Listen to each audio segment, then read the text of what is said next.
नमस्कार, सलाम, सत श्री अकाल, जय हिंद। आप सबों का एक बार फिर से स्वागत है। आज की वीडियो में हम लोग बात करेंगे द्विनिषेचन डबल फर्टिलाइजेशन के बारे में। ये क्लास 12th के पुष्पी पादपों में लैंगिक जनन का एक महत्वपूर्ण टॉपिक है। तो चलिए बिना देर के इस वीडियो को शुरू करते हैं। अभी मजा आएगा ना भिड़ो। सबसे पहले जानते हैं द्विनिषेचन क्या होता है। तो द्विनिषेचन क्या है? एक प्रक्रिया है, निषेचन की एक प्रक्रिया है जिसमें 2 बार निषेचन होता है, इसलिए इसका नाम द्विनिषेचन रखा गया है। अब पहले बात करते हैं कि द्विनिषेचन के यदि शुरू से देखा जाए तो परागकण का वर्तिकाग्र तक आने से लेकर के द्विनिषेचन के संपन्न होने तक की प्रक्रिया को हम शॉर्ट में डिस्कस करेंगे। सबसे पहले जानते हैं कि वर्तिकाग्र क्या होता है। सभी को पता होगा वर्तिकाग्र क्या होता है। किसी भी पुष्प का फीमेल ऑर्गन जो होता है, सबसे पहले इसका फिगर बना लेते हैं।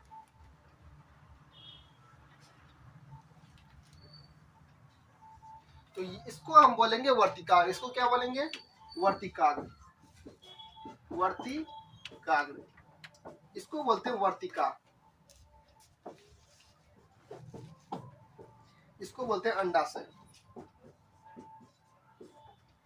अब देखिए, ये पहचानने के लिए आपको एक सिंपल सा बात बता सकते हैं कि आप कोई भी ऐसा फूल ले जो कि थोड़ा सा बड़ा हो, जैसे आप अड़हुल का फूल ले सकते हैं। उसमें आप देखेंगे कि बीच वाला ये पार्ट होता है, उसमें बीच वाला ये पार्ट होता है। इसमें आपको परागकोश लगा हुआ में मिलेगा, छोटा छोटा परागकोश लगा हुआ इस तरह से मिलेगा। आप यदि गौर करें, और इधर इसका क्या हो जाएगा? पंखुड़ी हो जाएगा। इधर इसका पंखुड़ी होता है कुछ इस प्रकार से। तो आप ये देख सकते हैं, ये क्या हुआ? सबसे ऊपर वाला पार्ट इसका वर्तिकाग्र। अब परागन तो आप लोगों को समझ में इतना आता होगा कि परागकण का वर्तिकाग्र तक पहुंचना क्या कहलाता है? परागन कहलाता है। मान लेते हैं यहाँ पे हम यदि द्विनिषेचन पढ़ रहे हैं यहाँ पे, तो सबसे पहले हम वो परागन देख लेते हैं। तो परागन यहाँ पे चलिए हो गया। वर्तिकाग्र तक परागकण का पहुंचना, परागकण का वर्तिकाग्र तक पहुंचना ही परागन कहलाता है। अब निषेचन की प्रक्रिया देखते हैं। जब परागकण वर्तिकाग्र तक आ जाता है तो वर्तिकाग्र पर उपस्थित जल को सोख करके ये अंकुरित होता है। अंकुरित कैसे होगा? सबसे पहले ये जानिए कि परागकण जो है ये 2 पार्ट में होता है। इसके ऊपर 2 लेयर होता है। अंदर वाला लेयर को क्या बोलते हैं? एक्साइन। अंदर वाला लेयर को इंटाइन बोलते हैं, बाहर वाला को एक्साइन बोलते हैं। बाहर वाला को क्या बोलेंगे? एक्साइन, और अंदर वाला को इंटाइन। अंदर वाला को इंटाइन, बाहर वाला को एक्साइन। अब बात ये आता है कि ये क्यों बताया? क्योंकि परागकण जब अंकुरित होता है तो ये क्या होता है? अंदर वाला जो ये इंटाइन वाला भाग है, ये यहाँ से इस तरह से अपना नलिका नीचे को लाता है। तो मान लेते हैं इसके साथ हम करके दिखाते हैं। तो ये क्या होगा? ये नलिका यहाँ निकल के नीचे की ओर आना शुरू कर देता है। मान लीजिए ये पूरा आएगा। और ये क्यों बनाए हैं? ये आपका अंडप का पूरा डायग्राम है। कैसे देखते हैं? ये पूरा का पूरा आपका अंडप है, उसके नीचे ये जो दिख रहा है ये पूरा का पूरा भ्रूणकोश है। क्या है? भ्रूणकोश, एम्ब्रायो सैक इसको बोल सकते हैं। इसमें आप ये देख रहे हैं, ये एग है, ये पोलर न्यूक्लियाई, द्विध्रुवीय केंद्रक जो कि बीच में स्थित होता है, ये है। इसको एंटीपोडल सेल्स बोलते हैं। और ये जो आपको ये दिख रहा है, ये इसको बोलते हैं फिलीफॉर्म एपरेटस। अब इसका काम क्या है?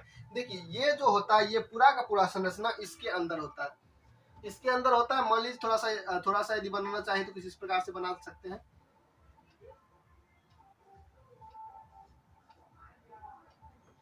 ये कुछ इस प्रकार से बना सकते हैं।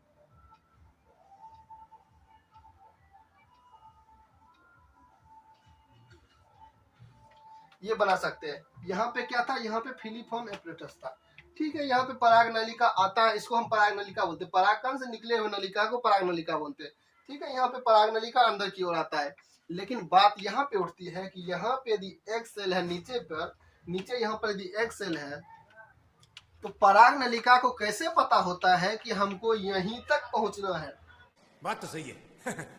पराग नलिका को क्यों कैसे पता होता है कि हमको सीधे नीचे आना है, फिर यहाँ एग तक पहुंचना है? ये नीचे आके इधर भी घूम सकता है, नीचे आके उधर भी, कहीं भी जा सकता है। तो क्यों पराग नलिका वहां से छूट करके ये एग तक ही पहुंचता है? इसका तो कोई न कोई रीजन होगा। तो रीजन ये है कि कोई न कोई नेचर में यदि कुछ कराया गया है, नेचर में कुछ यदि होता है तो उसका कुछ न कुछ रीजन है। होता क्या? ये जो फिलीफॉर्म एपरेटस आपको एग के नीचे दिख रहा है, इसमें मैग्नीशियम, बोरॉन, ये सब का भंडार होता है। और ये पराग नलिका के पास क्या होता है? मैग्नीशियम, बोरॉन सब की ही कमी होती है। इसलिए यहाँ से ये परागनलिका नीचे आता है, तो इसको जब मैग्नीशियम और बोरोन का गंध आता है, गंध आने का मतलब ऐसा नहीं गंध आता है, कैसा लगा मेरा मजाक? गंध आने का मतलब इसको यदि वहां पे सोर्स दिखता है तो ये खींचा चला आता है यहाँ पे फिलीफॉर्म एपरेटस के कारण, ना कि ये युग्मक को लेके अंत तक आ रहा है। ये सिर्फ फिलीफॉर्म एपरेटस की ओर आ रहा है, और फिलीफॉर्म एपरेटस की ओर जब ये यहाँ तक ये आता है तो इस माध्यम से, चलिए ये यहाँ तक आ गया, यहाँ तक आ गया, तो इस माध्यम से दो नर युग्मक यहाँ तक आते हैं। परागनलिका के माध्यम से दो नर युग्मक यहाँ तक आते हैं। अब एक बात क्या आती है कि क्या ये परागनलिका इधर से ही घूम के आ सकता है? नहीं, ये तीन रास्ते से आ सकते हैं। ये यदि यहाँ से घूम के आए, इसको बोला जाता है माइक्रोपाइलर इंड। इसको क्या बोला जाता है? माइक्रोपाइल बोला जाता है। इसको क्या बोलेंगे? इसको चेलेजा बोला जाता है, और इसको बोला जाता है, हाँ, ये माइक्रोपाइलर इंड, ये चेलेजल इंड, ये हो गया चेलेजा। ये यदि इधर से माइक्रोपाइल की ओर से प्रवेश करे तो इसको पोरोगेमी बोला जाता है। याद रखेंगे, पोरोगेमी क्या बोला जाएगा? पोरोगेमी बोला जाता है, पोरोगेमी बोला जाता है। ये यदि चेलेजल इंड से प्रवेश करे, मतलब चेलेजा की ओर से प्रवेश करे, तो इसको बोला जाएगा चेलेजोगेमी। चेलेजोगेमी। ये यदि ना तो इधर से प्रवेश करे ना तो इधर से प्रवेश करे, यदि बीच से ही प्रवेश कर जाए, बीच से ही प्रवेश कर जाए, तब इसको बोलेंगे मीजोगेमी। इतना याद रखिएगा, इसको वो क्या बोलेंगे? मीजोगेमी।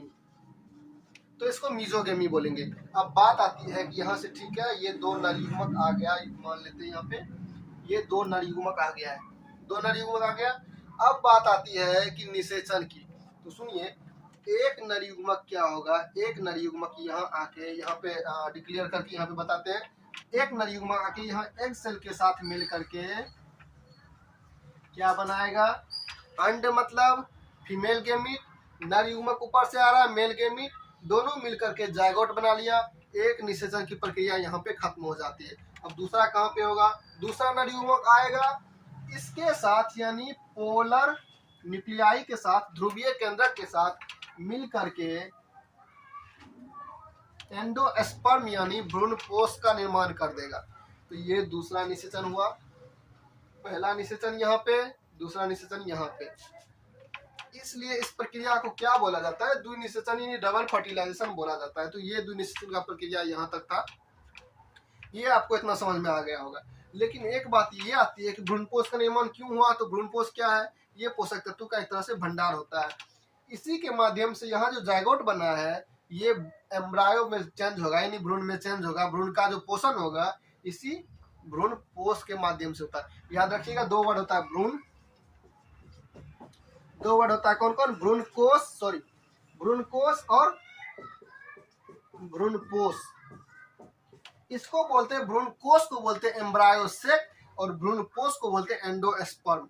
तो यहाँ पे जो निर्माण होता है इसको भ्रूणपोष बोलते हैं, नहीं एंडोस्पर्म बोलते हैं। दो फर्टिलाइजेशन खत्म, डबल फर्टिलाइजेशन, ये बात थी। अब इसको एक बात जानिए कि इसको त्रिसंलयन भी बोला जाता है। त्रिसंलयन क्यों बोला जाता है? क्योंकि इस प्रक्रिया में एक संलयन तो यहाँ हुआ, संलयन मतलब मिलना, एक संलयन यहाँ हुआ, दूसरा संलयन यहाँ हुआ, ये दो संलयन तो खत्म। अब त्रिसंलयन क्यों बोले?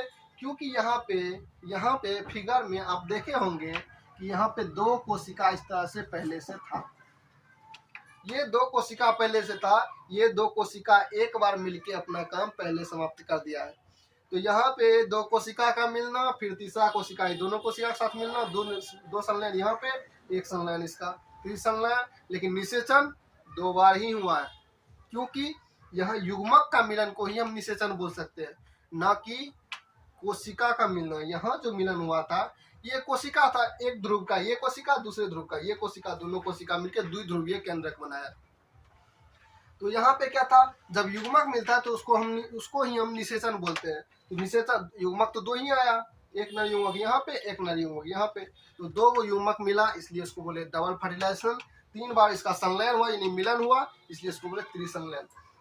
और ये जो है द्विनिषेचन की प्रक्रिया जो है, ये नवासिन नामक वैज्ञानिक ने खोजा था। किसमें खोजा था? फ्रिटिलेरिया पौधे, फ्रिटिलेरिया का एक पौधा होता है उसमें खोजे थे।